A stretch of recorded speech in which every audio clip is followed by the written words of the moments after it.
Il y a des maladies, comme on appelle les maladies des mains sales, problème de choléra des enfants, qui sont dues au fait que l'environnement est insalubre. L'objectif général que nous avons poursuivi, que nous poursuivons pour la réalisation de ces projets, c'est assurer l'assainissement de façon durable de l'avenue Inongo. De façon spécifique, c'est la promotion des bonnes pratiques de l'hygiène, en premier lieu. En deuxième lieu, la gestion des déchets et puis la sensibilisation des habitants de la dite avenue Inongo.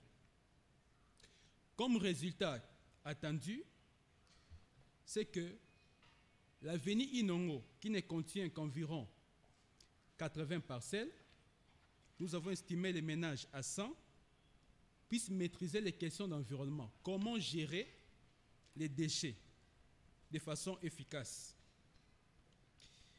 Les activités que nous allons effectuer commencent du choix des collecteurs jusqu'au niveau des pré-collectes. Ça veut dire le choix des collecteurs, les gens qui vont commencer à faire les ramassages, les choisir, les former, sensibiliser la population et puis initier la collecte.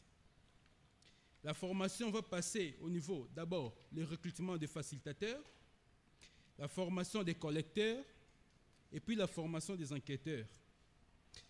Du côté de la sensibilisation,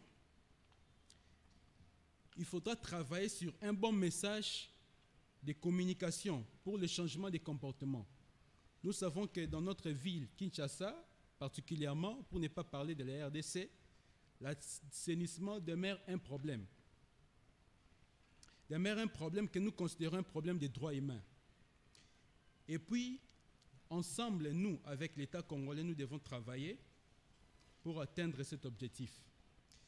Pour ce faire, le coût global de ces projets s'élève à 68 456 000 $. Et puis, le projet est étalé durant les 12 mois. Nous avions déjà d'emblée, j'aimerais dire au jury qu'on n'a pas tenu compte de la norme. On n'était pas informé de la norme selon laquelle il faut limiter le coût global du budget à 5 000. Ainsi dit, je vous remercie.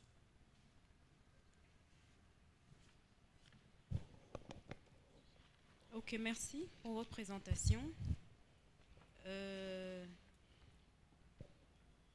D'abord, dans le projet que vous nous avez déposé, votre objectif général, vous avez écrit l'objectif général est d'assurer un assainissement solide et liquide, à moins que ce ne soit une erreur. J'aimerais bien savoir comment va se faire cet assainissement. En fait, c'est plutôt un assainissement sous le point de vue des déchets, des déchets solides et puis des déchets liquides. Les déchets solides, on sous-entend tout ce que nous utilisons qui n'est pas sous forme liquide, qui est sous forme qu'on peut toucher, qu'on peut palper. Donc on ne sait pas où placer ça également, là où on jette généralement sur la rue. Pour ce qui est des liquides, ce sont les eaux usées des ménages. C'est assainissement axé sur ces deux éléments-là. Ok, deuxième élément, deuxième question, dans votre modèle du plan d'action, du plan d'action du projet, oui, votre budget est de 68 456 $. Comme vous venez de le dire, vous n'étiez peut-être pas au courant de la limite du budget, mais quand nous voyons également votre plan d'action, vous ne définissez pas exactement la répartition de ces 68 456 $. À peine certaines rubriques sont chiffrées, les autres non. Alors comment allez-vous déployer les 68 456 $? Merci pour cette question.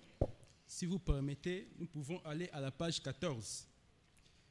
Là, vous allez voir un tableau qui reprend les modalités des dépenses. Il y a en premier lieu l'investissement, il y a l'achat des chariots, des bottes, des gants, des cache-nez, des sachets poubelles, des mobiliers du bureau. Il y a des frais de fonctionnement, il y a des frais de communication, il y a des activités à effectuer. Dans les activités à effectuer, vous allez voir, il y a l'état des lieux à effectuer, la formation des enquêteurs, élaboration des supports, formation des facilitateurs et leur recrutement tout d'abord, les per diem des participants, ainsi de suite, d'autres rubriques. Et puis vous allez voir,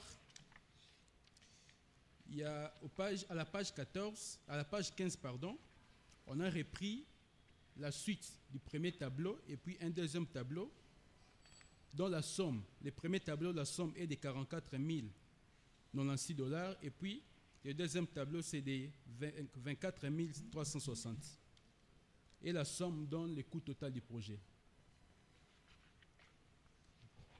Dans ce cas, le tableau qui est en page 12 devrait être élagué alors. Le tableau qui est à la page 12, sous réserve d'être complété par les collègues de l'équipe, présente le chronogramme, pas les dépenses que nous allons effectuer avec les budgets, le chronogramme des activités. Mais vous avez mis une ligne budgétaire. Ligne budgétaire des activités qui seront effectuées là. Mais c'est pas tout n'est pas repris là-dedans. Justement, c'est ce que nous disons. Dans ce cas, si ce qui est repris se trouve dans le tableau 14, alors le tableau qui devrait rester dans votre projet, ce serait le tableau 14 et élaguer le tableau 12.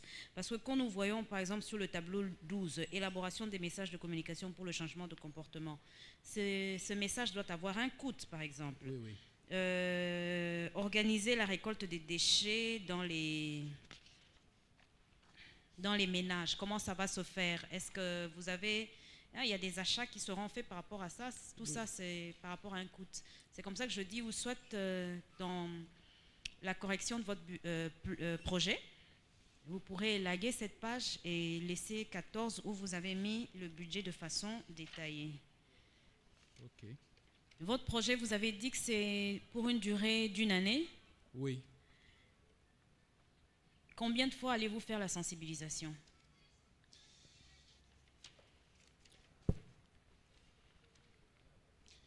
Pour ce qui est de la sensibilisation, il y a un tableau. Nous avions prévu 36 sensibilisations. Vous allez voir, dernière ligne à la page 14, la fréquence de sensibilisation s'élève à 36. Oui, mais comment vous avez détaillé? Parce que sur une année, on a 12 mois. On a 12 mois. Par mois, nous allons intervenir 3 fois. Ok, merci. Bon, merci. J'ai des petites observations. À la page 4, hein, la manière dont la problématique est posée. Quand on lit l'introduction, l'introduction vise plutôt la mise en place d'un système de collecte des déchets solides. Mais quand on lit la problématique telle qu'elle est posée de manière schématisée, on a l'impression qu'on va au-delà des déchets solides et on touche même des déchets liquides. Est-ce qu'il ne faudrait pas choisir une fois de plus exactement ce que vous voulez faire? Deuxième observation, vous ne précisez pas le champ d'action, la superficie, ou en tout cas la longueur de l'avenue sur laquelle vous allez travailler. Elle va d'où, elle va où, c'est combien de kilomètres, afin d'évaluer votre chiffrage, votre budget au kilomètre carré ou bien à 1 kilomètre. J'aimerais que, je vous conseille plutôt d'arranger cela aussi. J'avais une autre préoccupation, c'est au regard des parties prenantes. Bon, je lis le tableau. Vous avez prévu les habitants. Je pense qu'il faut déterminer le nombre. Les autorités locales, sauf erreur de ma part, on n'a pas bien précisé de quelle autorité il s'agit. Alors, j'ai vu Agence internationale pour la promotion de la santé. J'aimerais que vous nous expliquiez cela. Et puis, service santé, ça relève de quelle administration? Et puis, évidemment, il y a la... Bon, j'ai vu JP à la fin. Je ne sais pas si c'est la commission elle-même ou bien c'est le nom de quelqu'un qui s'appellerait JP, que vous connaissez bien, que nous ne connaissons pas. Voilà, donc j'aimerais que vous nous expliquiez. Non, il y a deux observations, mais la question c'est plus au niveau des parties prenantes. Merci. D'accord, merci beaucoup pour la parole. Bon, j'aimerais réagir simplement pour ce qui est des kilométrages de l'avenir. Les restes, je laisse la charge au président, comme ça il va me compléter pour ce qui est des réponses. L'avenir Inongo, nous n'avons pas pu avoir les kilométrages, mais nous avons pu recueillir le nombre de parcelles. C'est jusqu'à 80 parcelles. Et c'est une avenue qui a deux parties. Ce n'est pas une avenue qui est une ligne droite ou bien une seule avenue, mais c'est composé avec deux avenues d'autres. Donc il y a deux avenues qui composent une seule avenue. Je ne sais pas comment. Bon, je m'explique autrement. Il y a l'avenue Inongo principale, et puis il y a une courbure qui continue, et puis c'est toujours la même avenue. Ce qui fait qu'on ne sait pas avoir exactement le nombre de kilométrages. Pour ce qui est des parties prenantes, je cède la parole à Papa Pierrot, comme ça il va me compléter. Merci. Bonjour tout le monde. Voilà, nous avons pris en compte votre observation par rapport au contexte. Mais quand je reviens aux parties prenantes, vous avez commencé à parler sur les habitats de l'avenir. Alors précisément, quand nous parlons de parties prenantes ici, les habitants ou la population, donc je peux appeler ça même la communauté Inongo. Donc toutes les personnes qui sont de bénéficiaires directs du projet, ils font partie des parties prenantes. Parce que si vous commencez au numéro 1 de l'avenir jusqu'au numéro 80, là où se termine l'avenir, parce que notre travail nous a demandé de travailler sur l'assainissement de cette avenue. Donc ils font partie de bénéficiaires directs du projet. Lorsque nous parlons de l'autorité locale, nous savons qu'avec l'organisation communale de ces derniers, nous avons dans chaque quartier des chefs de localité. Et chaque chef de localité a au moins quelques avenues, je ne sais pas moi, le nombre 3, 4, 10 à sa charge. Donc ils font partie des autorités locales directement de cette avenue. Parce qu'il y a quelqu'un, vous savez, quand il y a des deuils, il y a même des gens qui passent d'une maison à l'autre pour chercher un peu de moyens. Donc on ne prend pas des gens au hasard, ce sont tous ces responsables-là qui représentent l'autorité communale au niveau des quartiers. Donc cela fait partie du bureau du quartier. Donc dans ces bureaux du quartier, il y a maintenant dans chaque bureau du quartier, il y a une représentation dans chaque quartier, donc une cellule, où il y a un responsable qui prend en charge les différentes avenues dont nous parlons. Alors, lorsque vous parlez de l'Agence internationale pour la promotion de la santé, au ministère de la Santé, il y a un programme qui est uniquement qui fait la promotion de la santé. Si vous allez à la deuxième direction, lorsque vous avez un projet, vous déposez ce projet, il vous accompagne du début jusqu'à la fin pour que cela puisse faire quelque chose. Lorsque vous parlez de services de santé, vous allez voir au niveau de notre contexte, nous avons dit exactement que lorsqu'il y a un mauvais assainissement, lorsque l'environnement est insalubre, cela amène des maladies hydriques. Or, toutes ces maladies hydriques, tous ces gens qui souffrent de ces maladies, pratiquement la diarrhée et autres, ils se dirigent vers la santé. D'office, les agents de santé font partie de notre projet dans les parties prenantes parce qu'ils seront intégrés dans la prise en charge de tous ceux qui vont partir auprès d'eux en cas d'une maladie. En d'autres termes, ils font partie du projet parce qu'ils doivent évidemment prendre en charge tous ceux qui vivent dans un environnement insalubre. Lorsque nous parlons c'est notre commission, exactement. C'est la commission demandeur du projet. C'est lui le patron d'ailleurs de notre projet parce qu'il ne peut pas être très loin. Il fait partie du parti prenant. Voilà un peu si je peux... je ne sais pas si je sais cette maman... Merci beaucoup pour les éclaircissements. Je pense que nous avons bien suivi et nous vous remercions pour votre présentation. Merci beaucoup. Nous allons suivre le dernier projet et je vais vous communiquer le déroulé pour la fin de notre manifestation. Projet d'appui à l'éclairage public sur l'avenue Essenza.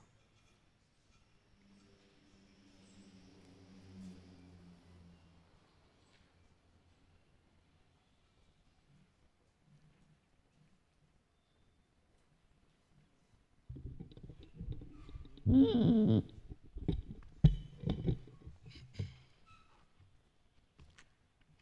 tout le monde. Monsieur le Président du jury, chers membres composant le jury, je vous salue. Notre projet, comme dit, porte sur l'appui à l'éclairage public sur l'avenue Essanza. Alors, ce projet porté par les groupes 4 de l'APP Standolo, constitué de moi-même, Fortuna Tumba, constitué de Enoch Koulou, de papa Guy Vwemba, maman Blondine et la sœur Divine Koulou. Notre projet est une réponse à un problème qui est l'obscurité sur l'avenue Essanza. Il est vrai à reconnaître que l'obscurité est un problème permanent dans toute la ville de Kinshasa et que beaucoup d'avenues ne sont pas éclairées. Mais nous, particulièrement, l'avenue Essanza nous attire parce que l'avenue Essanza a deux parties très intéressantes. La première partie, c'est une grande avenue et la deuxième partie, c'est un tunnel. Alors, ces tunnels-là renferment beaucoup de choses. Ils renferment beaucoup de jeunes qui prennent des chambres, beaucoup de jeunes qui volent les gens, donc qui se livrent au banditisme urbain. Alors, pour ce faire, nous avions préféré l'installation de lampadaires. Lampadaires, ce sont des lumières à énergie renouvelable. Ce sera sur un poteau et sur ce poteau, on pourra aussi attacher une batterie et un panneau pour recharger ces lampes et fournir l'avenue en éclairage public. Alors, nous avons tablé notre budget allant à 4 986,5 $. Pour dire que, envisageant une somme globale de 5 000 $, mais nos dépenses sont titrées à ces montants qu'on vient de citer. Avant que vous nous posiez des questions, on aimerait juste signaler quelques erreurs qu'il y a, parce que le document que nous avons remis, ce n'est pas le document original qu'on avait remis auparavant. C'est celui qui a été remis auparavant. Apparemment, le président est parti avec. Sur le document, l'avenue, ce n'est pas Essanza, mais c'est Essanja. C'est Essanja, c'est E-S-S-A-N-D-J-A et non E-S-A-N-Z-A. Pour nous avoir entendus, je vous remercie. Merci bien pour la concision de votre exposé. Les membres, questions? Oui, premièrement, je voudrais savoir, l'éclairage public, une fois de plus, relève de la commune. Est-ce que vous avez prévu contacter les autorités compétentes? Parce que je ne vous vois pas avec un financement et commencer à mettre des poteaux électriques comme ça en tant que personnalité physique, je ne sais pas. Okay. Avez-vous contacté des autorités? Oui, si vous voyez dans les cadres logiques, il y a un tableau qui reprend les cadres logiques. 4e page. Dans les cadres logiques, il y a une panoplie d'activités. Nous avons maximum 7 activités à mener. La première activité, c'est celle-là particulièrement, d'impliquer les autorités municipales dans le projet. Alors nous allons, le résultat que nous attendons, c'est que les autorités municipales acceptent l'exécution de ces projets, qui puissent nous autoriser. Alors il y a 2 activités à mener. Il y a la présentation par correspondance ou en présentiel. On peut voir le bourgmestre directement lui présenter le projet, voir les autorités du quartier, mais aussi il y a aussi une partie des demandes d'autorisation qui sera faite. C'est pourquoi dans la rubrique budget, on a prévu une certaine somme pour cette demande d'autorisation. Mais nous visons vraiment leur expliquer les bien fondés et accepter cela. Parce qu'on a à se renseigner que la ville vise éclairer la ville, et je voulais dire l'hôtel de ville, vise éclairer la ville, mais plus dans les grandes artères, pas dans des avenues à l'intérieur. Alors nous avons voulu nous attaquer plus sur ces points-là et avoir leur bénédiction en tant qu'autorité municipale. Justement parce que la compétence revient à l'hôtel des villes d'éclairer les grandes avenues, oui. même la réhabilitation des routes, tout ce qui est les grandes routes et tout. Ouais. Mais les petites routes et tout, ça c'est au niveau de la commune. Oui, municipal. Ouais. Alors ma préoccupation serait dans le cas où, puisque cette activité relève de la commune, dans le cas où la commune ne portait pas ce projet. Dans les cas où la commune ne portait pas ses projets, si vous tournez la page, il y a un tableau qu'on a prévu, le tableau des risques. Nous nous sommes dit que ça pourrait être un problème, un risque de mise en œuvre du projet. Le refus des autorités administratives. Il se peut qu'il y ait un conflit d'intérêts qui amènerait à la non-autorisation. Alors, on a prévu dans ces cadres que nous allons recourir à la notoriété de la commission parce que ce projet est sous la bénédiction de la commission paix justice, sauvegarde de la création, qui est aussi au niveau national, avec le secrétaire général qui fait aussi notoriété sur le plan national par rapport à son plaidoyer. Alors, nous allons plus nous appuyer sur la notoriété de la commission pour convaincre les autorités du bien fondé de notre activité. Et votre activité, vous comptez sensibiliser combien de participants? Oui, dans notre activité, nous pensons sensibiliser toutes les parcelles sur l'avenue. Toutes les parcelles, mais ce n'est pas tous les membres de ces parcelles qui vont faire partie. Vous devrez avoir un nombre bien défini. Oui, donc l'avenue, le parcelle compté, ça va jusqu'à 100, 120 au maximum. 120 parcelles. 120 parcelles qu'on a pu comptabiliser là-bas. Alors, on va entrer dans chaque parcelle. Ce que nous voulons, plus parce que nous allons installer 4 poteaux. Si vous voyez dans la rubrique budget, il y a 4 poteaux qui sont prévus d'être installés. Alors, c'est plus le coin où le parcelle seront réceptifs. Donc, en prenant un lot, par exemple, des 4 parcelles qui se suivent, c'est eux qu'on visera pour mettre le poteau devant leur parcelle. Parce que si ces poteaux sont posés devant leur parcelle et qui sont respectifs au projet, ça nous facilitera de l'appliquer. Ça sera comme une appropriation. C'est pourquoi, quelque part, il y a une activité qui est appelée l'appropriation du projet par la population. C'est aussi l'un des objectifs que nous visons à atteindre. Oui, mais si on revient, par exemple, à la formation qui a été donnée, on avait dit qu'il fallait regrouper un nombre de participants. Ça veut dire que si sur cette avenue, vous avez ciblé 150 parcelles, donc parce qu'il y aura des activités de sensibilisation et tout, vous n'allez pas sensibiliser chaque habitant de la parcelle. Donc il y aura un nombre cible par rapport aux parcelles avec qui vous allez travailler. Oui, c'est le responsable des parcelles, justement. Ce chiffre n'est pas ici parce qu'il devait être aussi budgétisé parce que les activités que vous aurez à réaliser avec eux. Bon, comme vous le voyez, le budget il est assez restreint. L'éclairage public, ça coûte vraiment cher.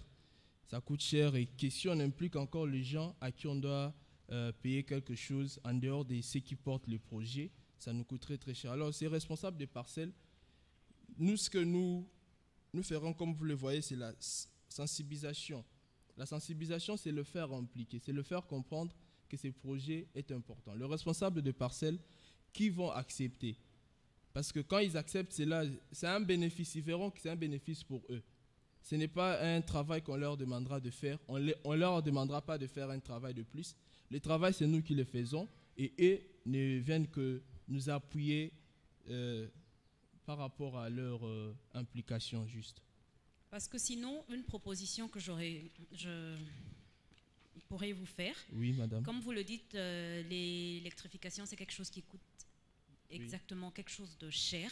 Vous pouvez le faire simple en impliquant les habitants de chaque parcelle, les propriétaires tels que vous les avez énumérés là. Mais par exemple, en mettant chacun devant sa parcelle un tube ou bien une lampe pour éclairer l'avenue.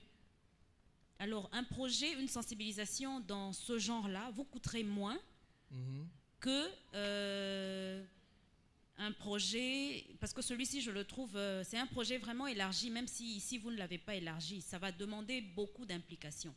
Alors, pour faire simple, comme c'est un projet local, vous auriez pu contacter, regrouper un nombre de personnes sur l'avenue, les sensibiliser par rapport à cette question d'insécurité, de non-électrification qui peut créer l'insécurité, les sensibiliser sur le fait qu'ils peuvent avoir chacun une ampoule devant sa parcelle, voir comment travailler avec eux, comment les aider pour que chacun puisse installer ces ampoules et puis voilà, c'est une proposition. Ok, merci pour la proposition.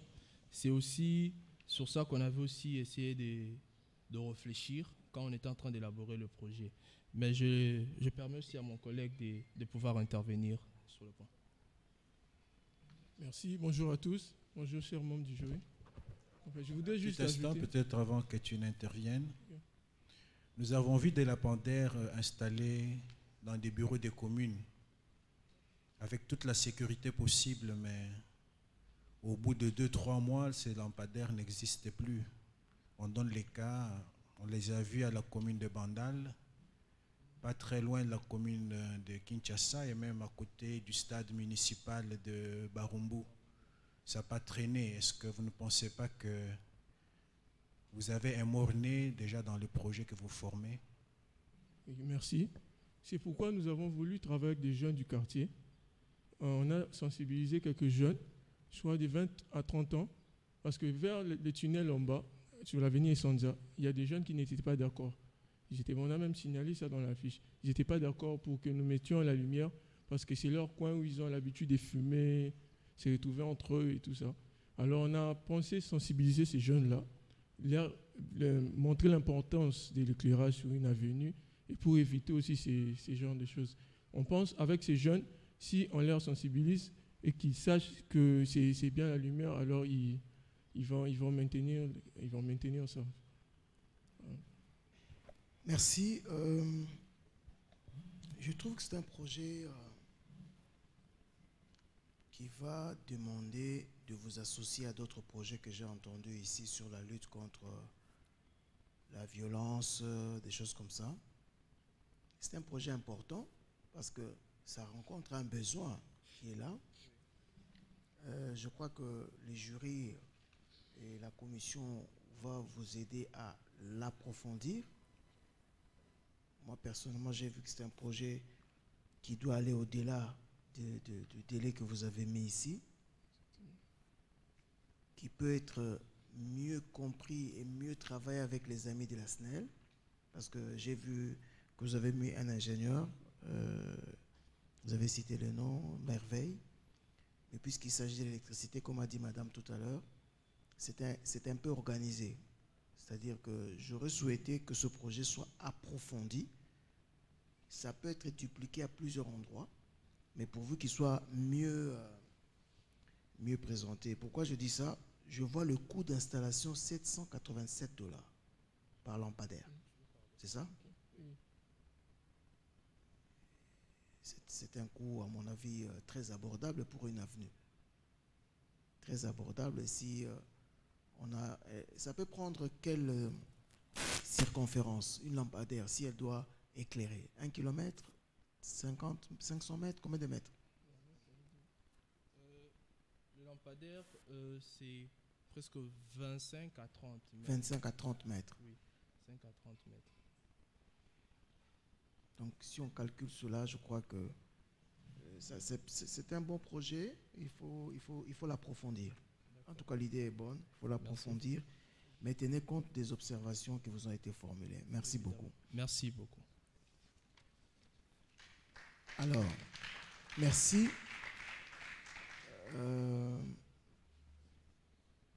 Nous sommes arrivés à la fin de l'audition de tous les projets et au nom de tous les jurés présents et indisponibles pour quelque temps, pour quelque raison que ce soit, nous voulons vous féliciter pour cette première expérience qui nous encourage beaucoup. là je parle d'abord comme membre de la commission justice et paix au niveau national.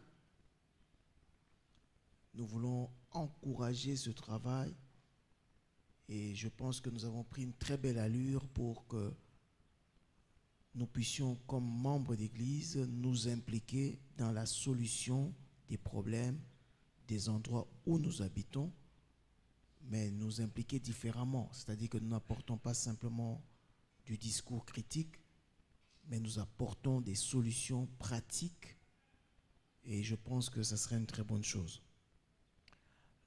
Et là, je voudrais parler aussi comme ancien d'église.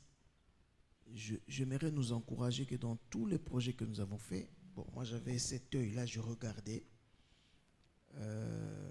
essayer de voir comment est-ce que nous pouvons capitaliser ces projets pour l'église aussi. C'est très important que nous vous donnions déjà cette pensée pour que, au-delà et au travers de ce que nous sommes en train de faire, que l'Église, que Dieu trouve son compte d'une manière ou d'une autre pour attirer ceux qui ne le connaissent pas à lui. Voilà, en tout cas, une fois de plus, félicitations. Nous allons passer à une deuxième étape, c'est la remise des diplômes. J'appelle Rigen pour conduire cette deuxième étape. Merci beaucoup. Merci beaucoup. Vous pouvez quand même applaudir pour vous-même avant qu'on passe. Merci. Merci. Merci pour le brio exposé. Merci pour les différentes interventions. Nous avons bravé la pluie. Nous avons fait preuve de notre consécration, de notre engagement citoyen par rapport à ces programmes. Et sur ces, nous restons avec 2 ou 3 éléments.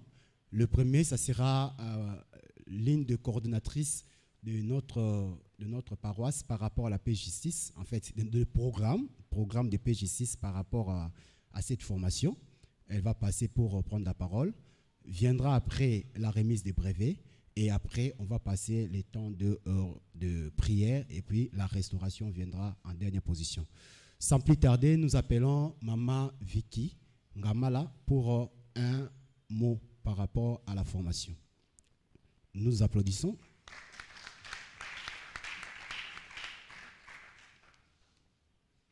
Bonjour. Distingués invités, chers participants, mesdames et messieurs, au terme de notre session de formation sur le projet citoyen, permettez-moi de réitérer mes remerciements respectivement aux comités locaux de la PPI Standolo et de la PPI Stangili pour avoir autorisé cette formation et cette rencontre de ce matin, et la commission Justice, Paix et Sauvegarde de la Création, antenne de la PPI Star, pour l'organisation de cet événement. Au cours de cette session, les participants, au nombre de 66 personnes, dont 26 pour la PPI Standolo et 40 pour les Stangili, ont suivi sans désemparer la formation sur le projet citoyen. Le projet citoyen se définit comme un projet qui fait par la population pour la population. C'est un projet à gouvernance locale. Pendant cette session, les participants ont pu bénéficier des connaissances sur les thématiques ci-après. Le projet citoyen, les qualités d'un bon projet, le cycle du projet, l'identification de votre projet, le diagnostic participatif, l'analyse des problèmes et la recherche des solutions, les objectifs du projet et la stratégie. Distingués invités, chers participants, mesdames et messieurs, nous saisissons cette occasion pour nous acquitter du devoir, celui de remercier tous nos instituteurs pour leur sens élevé des sacrifices, des dévouements et de leur dextérité à partager avec les participants leurs connaissances qu'ils trouvent ici l'expression de notre profonde gratitude. Mesdames et messieurs, chers participants, nous sommes désormais formés aux diverses techniques pour l'élaboration des projets pertinents, cohérents, efficients, faisables, durables, ayant un impact dans nos communautés. Je nous exhorte vivement à mettre en pratique les connaissances que nous avons apprises en ces lieux et de cultiver le sens de l'information et de l'intégrité afin d'atteindre notre objectif commun, celui qui est d'amélioration des conditions de vie.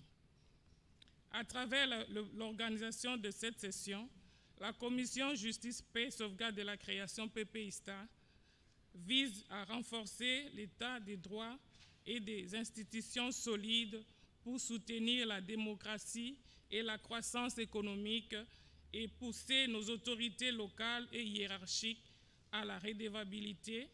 Avec vous, à nos côtés, nous avons toutes les raisons de croire à l'aboutissement de notre lutte.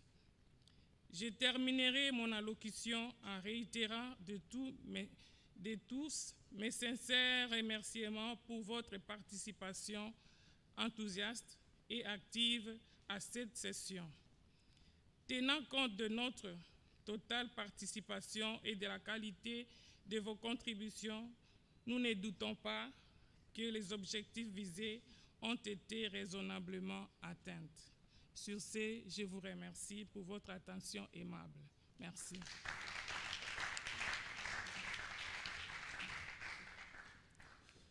Merci beaucoup. À présent, nous allons passer à la remise des brevets. Nous demandons à l'ancien Baou, qui est le coordonnateur de justice, commission justice, paix et sauvegarde de la création, pratiquement à notre niveau. Il va passer rejoindre le jury et ensemble, ils vont former cette équipe pour octroyer les brevets selon que nous avions pris part à cette activité. Merci. Je crois que vous alliez applaudir pendant que le jury se met debout pour remettre les brevets. Nous allons appeler chacun. Quand nous vous appelons, vous commencez par passer par ici. Vous passez par là. L'ancien vous remet les brevets. Vous saluez avec le geste, selon les gestes barrières, les différents membres du jury. Et puis, vous descendez, vous contournez là-bas pour reprendre votre place. Merci. Nous allons commencer avec notre paroisse d'Indjili. Nous appelons Papa Labiem Faustin, l'ancien. Sous vos applaudissements, bien sûr.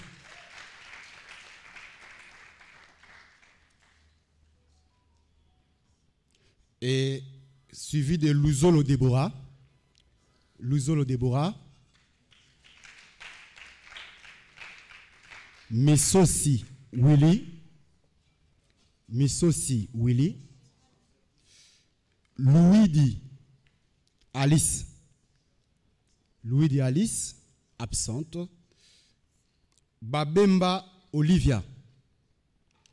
Babemba Olivia.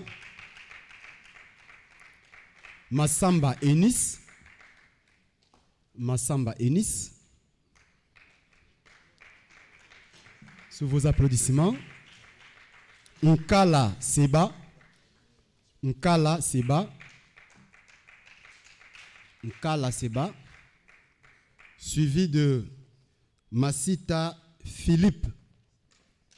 Masita Philippe. Toujours Angeli. Lufuma Evelyn. Lufuma Evelyn. Afitel Arlette. Afitel Arlette. Mungwanza Cédric. Mayingi Jonathan. Mayingi Jonathan, toujours Angeli. Mungwanza Blaise. Mungwanza Blaise. Makina Jaël. Toujours Anjili Makina Jaël. Moutoukou Jean.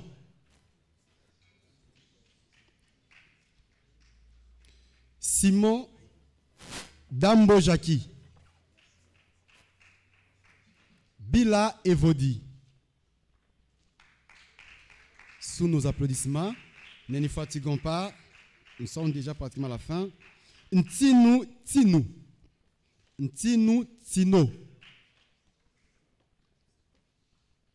Manvula Mouzi. Kouyendila Acture. Et voilà, c'était nos bien-aimés de Njili qui ont aussi montré un acte d'engagement aussitôt intéressé, aussitôt engagé. En tout cas, nous applaudissons pour notre paroisse d'Njili. À présent, nous passons à la PPI Standolo. Nous appelons la sœur Alice Lekia. Sous nos applaudissements, Mama Viking Gamala. Toujours sous nos applaudissements. Maman Anne-Marie.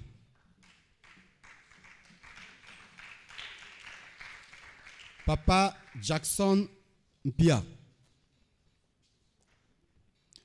Sœur Eva Dimone. Eva Dimone. Papa Alex Ngoy. Ancien Didier Kakumba. Moulamba Gédéon.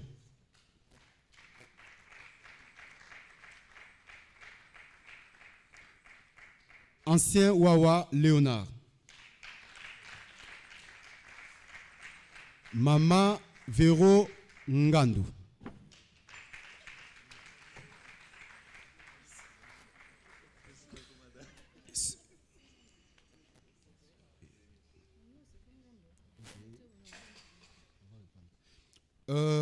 Divine Miandabou. Divine Miandabou. Mamisa Efoué. Mamisa Efoué. Émile Rajabou. Fortuna Ntumba.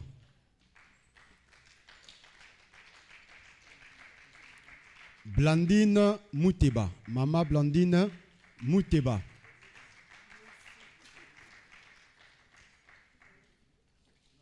Darciane Koulou. Darciane Kayei. Darciane Kayei. Darciane Kayei. La fin, c'est normalement notre secrétaire divine Nkoulou qui s'est excusé. Et voilà.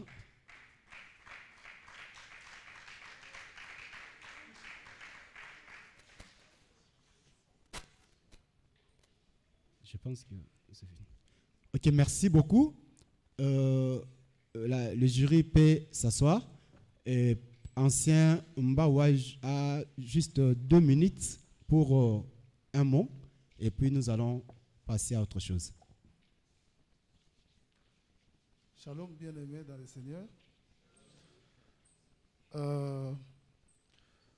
L'honnêteté intellectuelle m'exige à ce que nous encouragions tous les membres du jury par nos acclamations.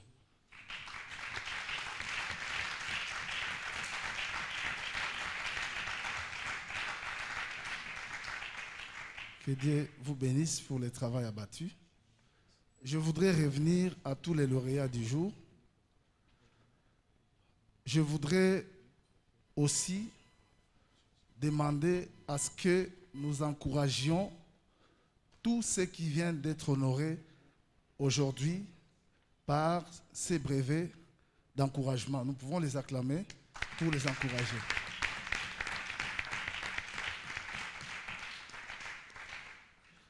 Franchement, je voudrais dire que la commission Justice et Paix, à laquelle je m'attache, est en train de prendre de plus en plus les allures d'un investissement d'intérêt public. Qui sont ceux qui sont d'accord avec moi? Est-ce que nous pouvons acclamer le Seigneur?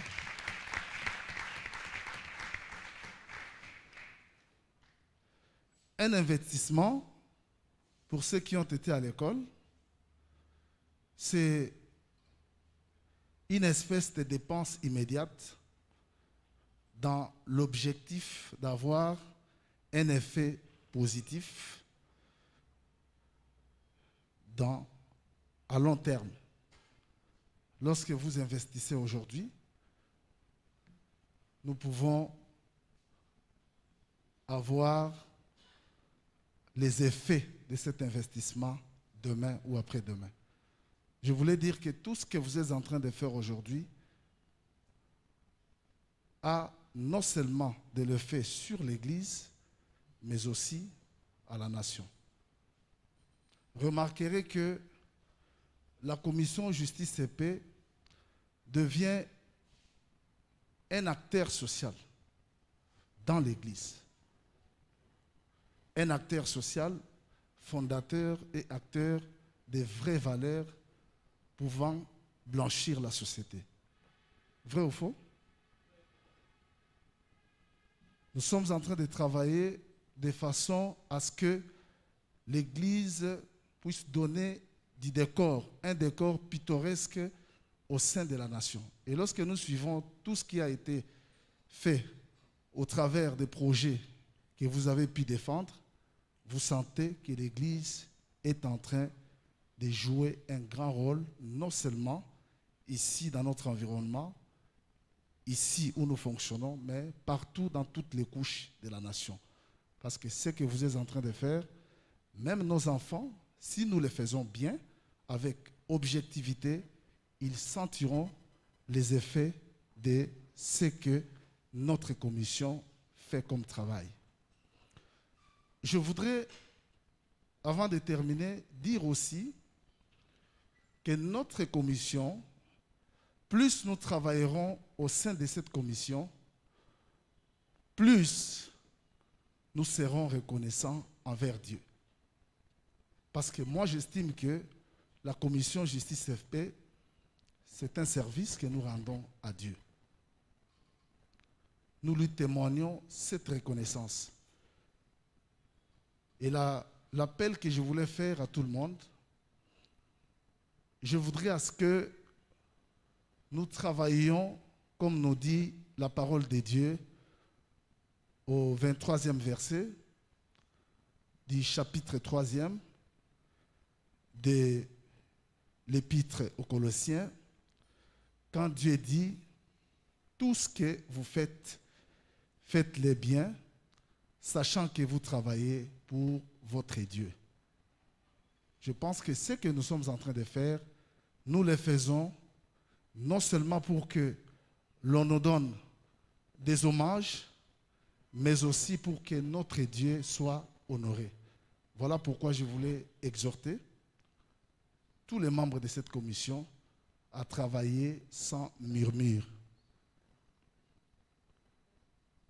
Si vous travaillez pour le Seigneur, n'attendez pas seulement que Dieu vous paye là où vous travaillez. Vous pouvez travailler ici, mais votre bénédiction vous atteint ailleurs.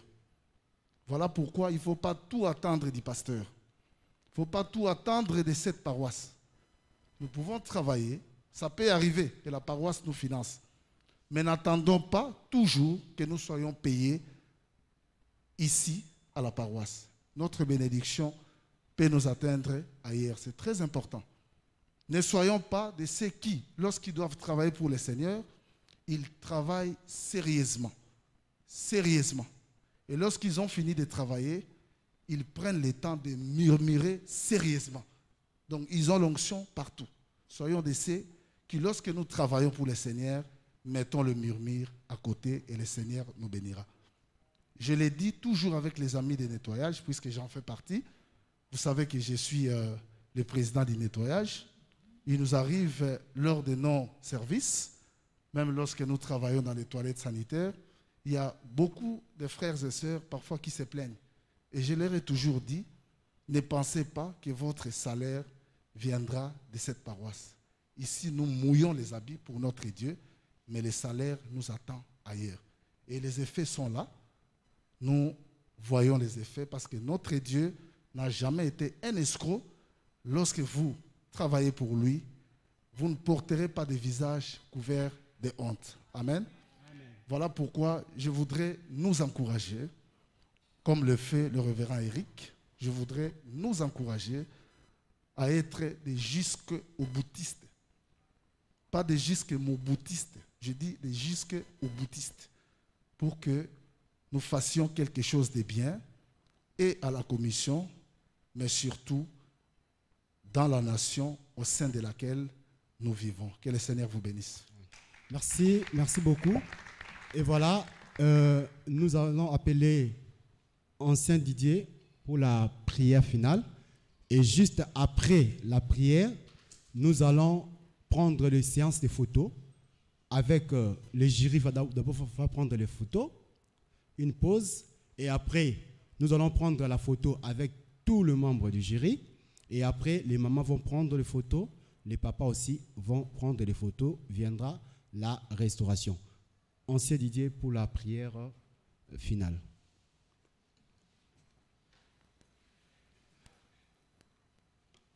Nous allons nous tenir debout, nous allons prier.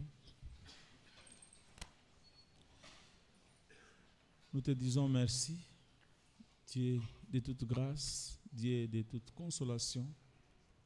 Dieu, c'est lui, au Père, qui nous a conviés à cette session de formation, session au cours de laquelle notre roi, nous avons été enrichis les uns au travers des autres, et laisse que toute la gloire te revienne.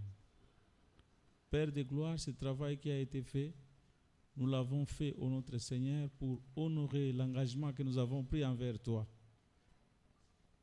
Nous te recommandons, notre Seigneur, les prochaines étapes. Tu es celui, au Père, qui nous a enrichis, et nous nous recommandons une fois de plus à ta grâce pour que dans la suite, tu sois toujours au devant de nous et que nous marchions à ta suite. Seigneur, nous implorons le succès qui vient de toi au travers de tous ces projets que nous avons présentés.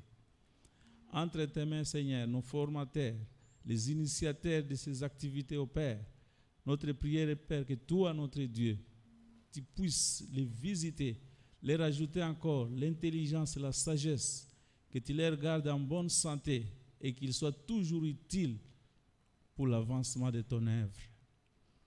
Merci notre Dieu pour cette séance que nous avons eue ce jour. Tu as été au rendez-vous et nous voici à la fin. Que toute la gloire te revienne, toi notre Dieu, pour l'amour que tu as pour nous et ta fidélité à tes promesses. Au nom de Jésus, nous avons ainsi prié. Merci Seigneur Jésus-Christ. Amen.